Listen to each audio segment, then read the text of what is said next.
Today we start a project that I've been looking forward to and dreading at the same time.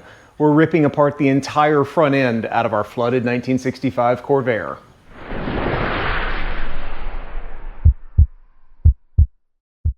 Hey everybody, welcome back to Auto Anatomy. My name is Sean. Thank you so much for joining us. On the last video, you saw that we put in the Corsa dashboard, and I've got to say, I really love this thing. There were a couple of questions about the tachometer.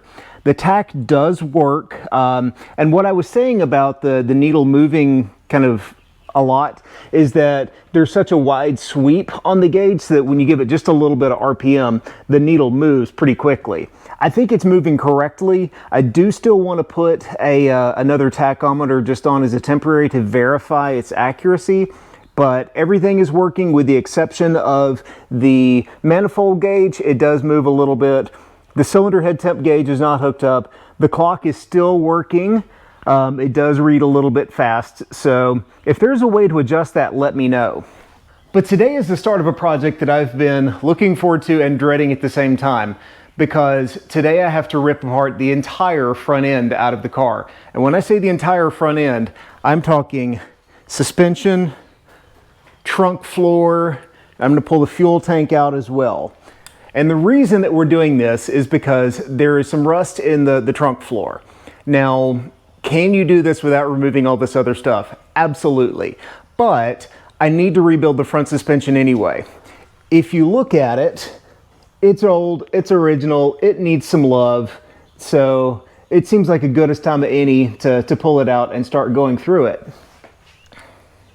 So we'll rip out the entire front suspension. I'll take out the gas tank more as just a safety precaution. Since I'm grinding and welding kind of right by there, I know it's probably fine, but it's only a couple of bolts to pull it out and it would make me feel a lot better. So we'll pull the gas tank out too. What we're going to be working on as far as rust repair, let me show you. So coming around to the front corner, you can see we've got some cancer here. And then coming into the trunk, you can see this is the trunk floor that we've got. We've got some holes down in there, and then there's another hole back there in the back. On the passenger side, kind of the same thing, although not as bad. There's some rust down here. And then on the front, right here, yep. And I already started to kind of dig this out a little bit, but you can see this front valance here is pretty cheesy. So in today's project, we're going to rip the entire front end out of the car, start cutting out the rust, weld in some new metal, and get prepped for the new front suspension rebuild. Before we get started on the project, if you like seeing classic cars get brought back to life and you love Corvair content, take just a moment and hit that subscribe button and then click on the bell to be notified when all new videos come out.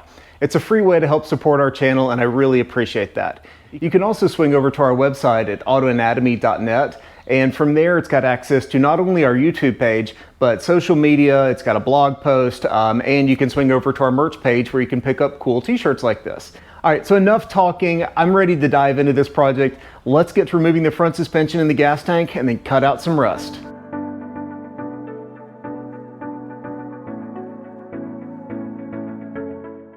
All right, so to pull out the suspension, there's 6 bolts that we're gonna pull out. So there's, let's see, 1, 2, 3 on each side. And then we're gonna pop loose the steering arm, and then there's the idler arm over here, and then, you know, brake hoses and that kind of stuff. And then we're just gonna drop out this whole front suspension as a unit. And then the gas tank, maybe besides the hoses and stuff, there's just 2 bolts. So there's 1 J-bolt on each side, and then the whole gas tank will drop out. I do still have just a little bit of fuel in here, so I need to drain this out before dropping it. And then it'll be time to really start cutting.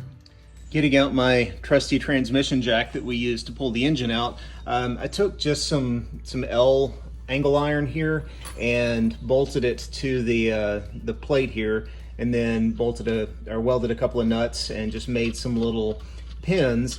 And this is going to sandwich around the cross member right there so that I can slide this up, screw these in, and it'll hold basically the I-beam of the cross member. so that way I can pull it out without it rocking or moving too much. So let's see, hopefully this works. Well, it's engaged, so let me just tighten these screws down, and then I think that's actually going to work pretty well.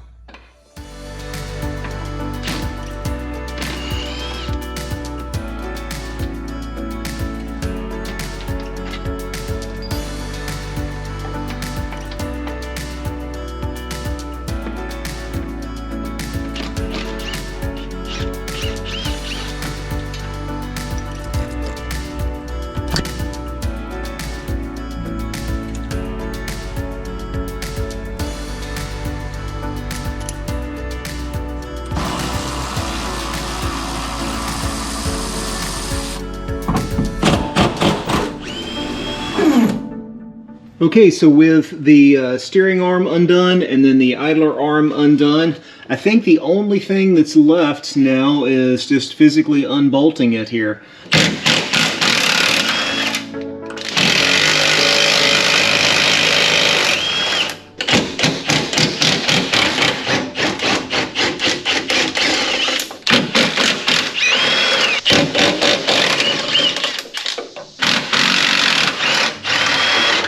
Okay, here we go.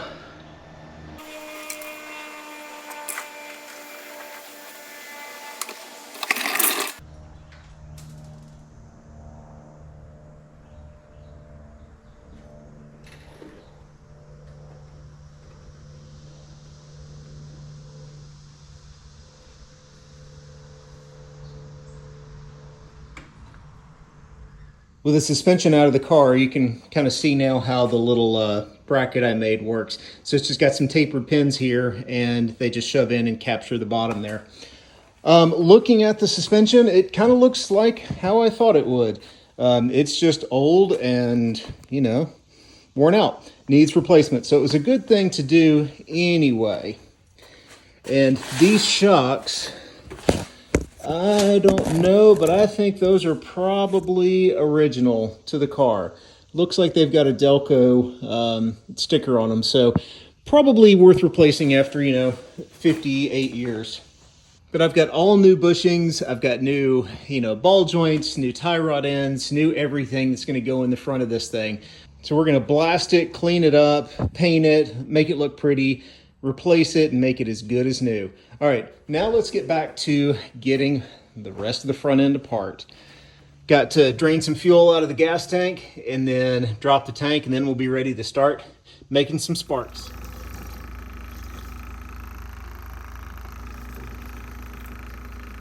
Okay, with the fuel out of the tank, all that's left to do is just go ahead and drop it. Now there's two J bolts that hold the tank up into the car.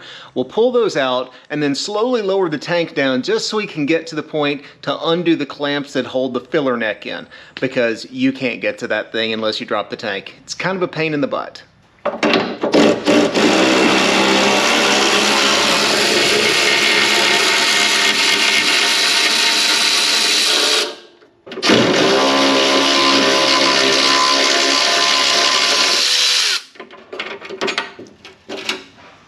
Hung up on a hose clamp. Well, I was trying to get ready to film this, and one little move and the whole tank just came out, so I guess it was ready. Here you can see what I mean by it's hard to get to the vent tube and the filler neck, because they're just sandwiched right in the top of the tank. It's just kind of a pain to get to. All right, now that the tank is out, let's mark out where we're going to cut on all of this. With the front suspension out of the way, with the gas tank out of the way, the next thing to tackle is the trunk pan. I did pull out these little cover plates that go down below the headlight area, and you can really see like how much rust there is down in the corners of the fenders. And on this one over here, somebody's been slinging a lot of mud because there's a big old ball of Bondo right there, and there was another one that was in there that just kind of fell off when I bumped it. So I knew that it had been impacted at some point, because there's some little bits here, but we'll get to that in a little while. All right, moving on to the pan. What I did was I set the pan just down in the floor itself, and then drew a line of where it met the body, knowing that it wasn't sitting all the way down. Then went and traced a line 3/4 of an inch below that, and that's where I'm going to start the cut. So I'm going to start cutting at the bottom line and kind of creep up to it. I think we're ready to start making some sparks. All right, let's get to it.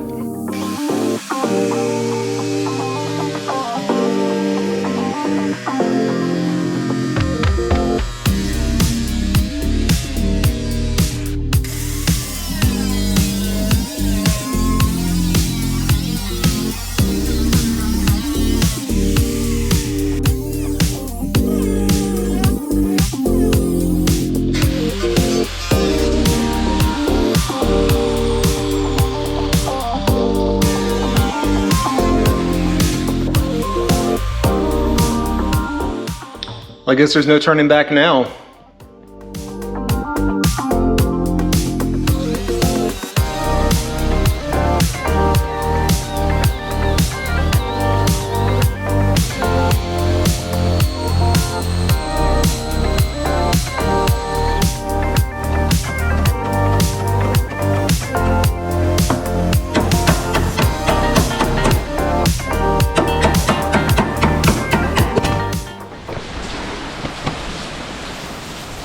Whoa, just had a little storm blow up here. All right, back to work.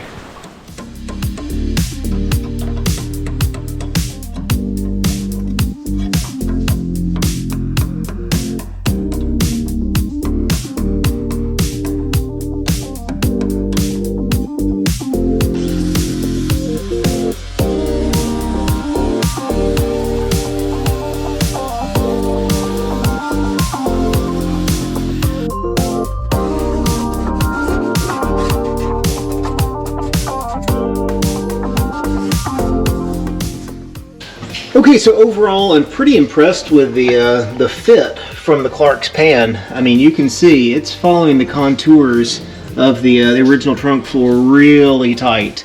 There's a couple of little areas where, you know, that coming out of the die it probably got tweaked a bit, but overall it's really pretty good.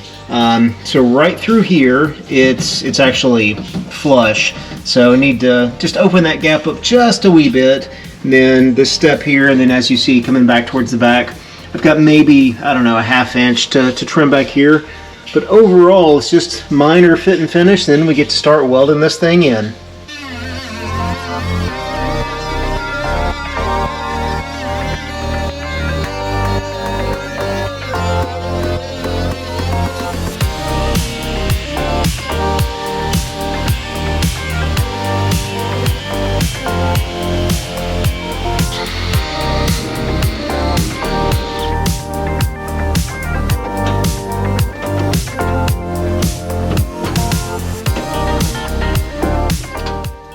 All right, so we've got it all trimmed up, and as you can see here, big hole in the floor. I went ahead and drilled some holes in the front lip of this pan here so that we can spot weld it to the original front part of the trunk. So let's get this thing set in place, and I'll just tack it in a few spots. I did put a couple of tacks on like the corners here. This one is still loose because this one kind of was meant forward a little bit. So I'm just going to pull it back into place before tacking it in. All right, let's put this thing in permanently.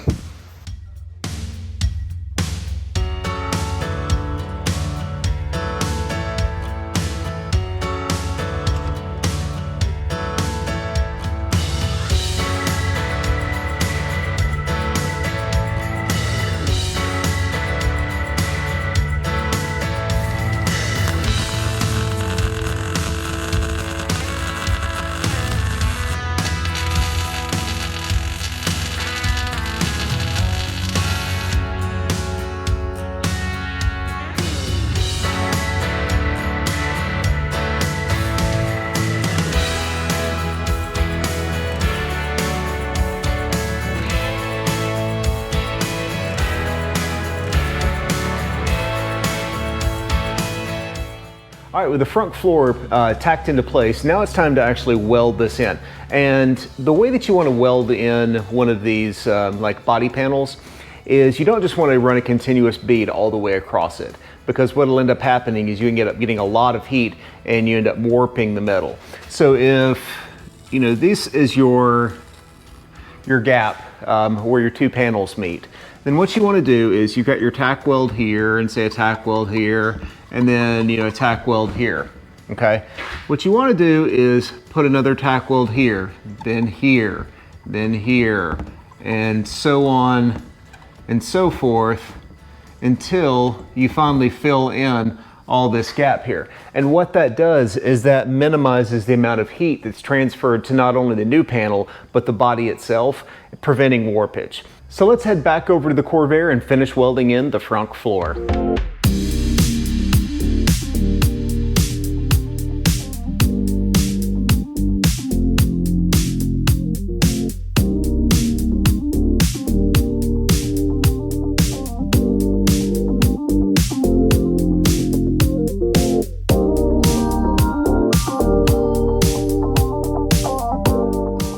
Okay, after a long, hot afternoon, I've got the rest of the trunk welded in here. I've got everything up to about here welded in because in the process of cleaning up, I noticed there's some other little Swiss cheesy places. All right, so let me cut this out and then make a pattern, and I'll take some like 20 gauge and replicate this piece, then weld it in.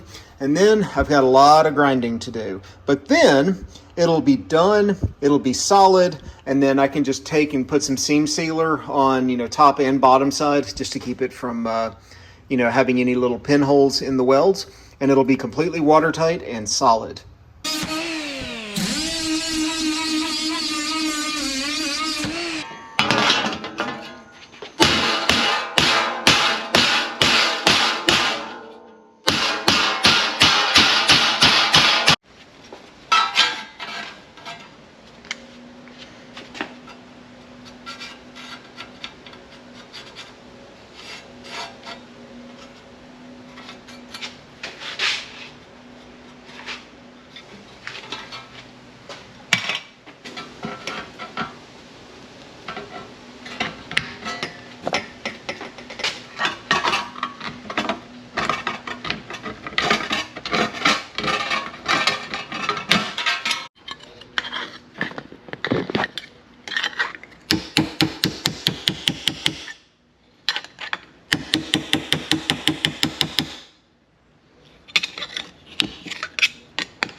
Okay, it's all welded in. Now it's time to do some grinding.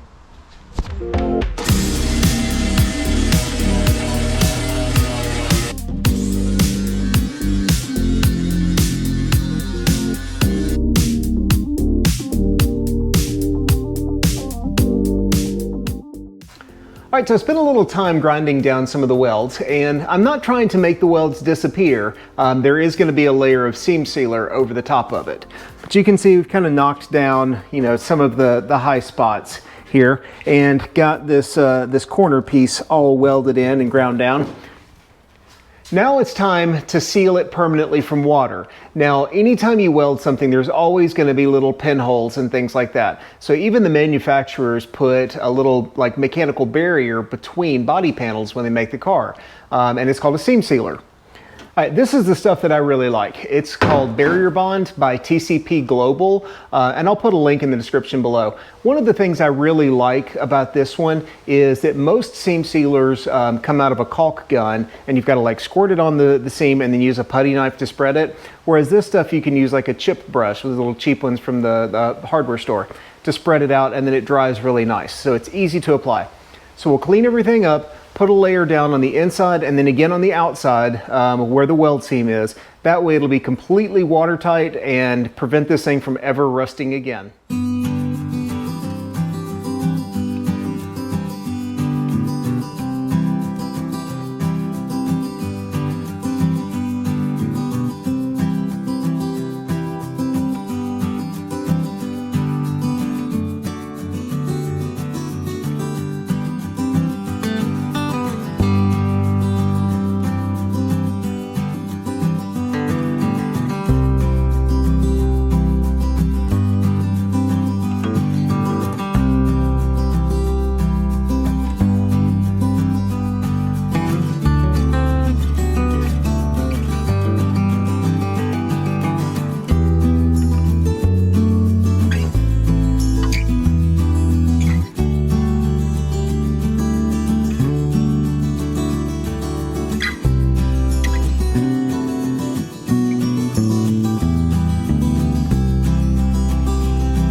ended up putting 2 coats of seam sealer on the top and bottom, and this thing is solid now. I don't have to worry about this ever leaking again. This will probably outlast the life of the car. It looks a little bit rough at the moment, but once we get the fender corners done, then we're going to come back and seal this entire thing with like Zolatone or a trunk liner or bed liner, something like that. So a lot of this will largely disappear. But that's going to be on the next video. Speaking of the next video, I've got some patch panels down for this quarter, because you can see this thing is missing a little bit of material. So this is going to go kind of like that and eliminate most of the rust down here. We'll still have a little bit right here in this spot of the wheel lip, which is going to be kind of a pain. And then I've got one spot here, and then I've got to remake the fender liner. Then we're also going to be tackling this entire front panel and the passenger side one. And I know what you're thinking. It's probably be easier just to put new fenders on it. And you're probably right, but I'm kind of a glutton for punishment, I guess. All right, so here's a quick sneak peek of what's coming up on the next video.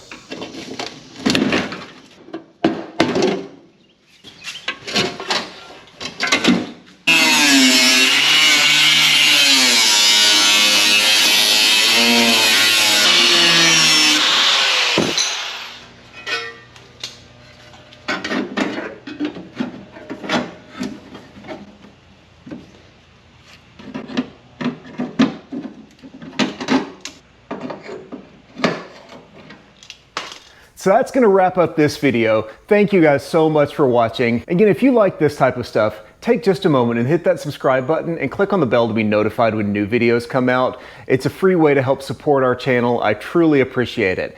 That's going to wrap it up. Thank you so much for watching. God bless. We'll see you next time.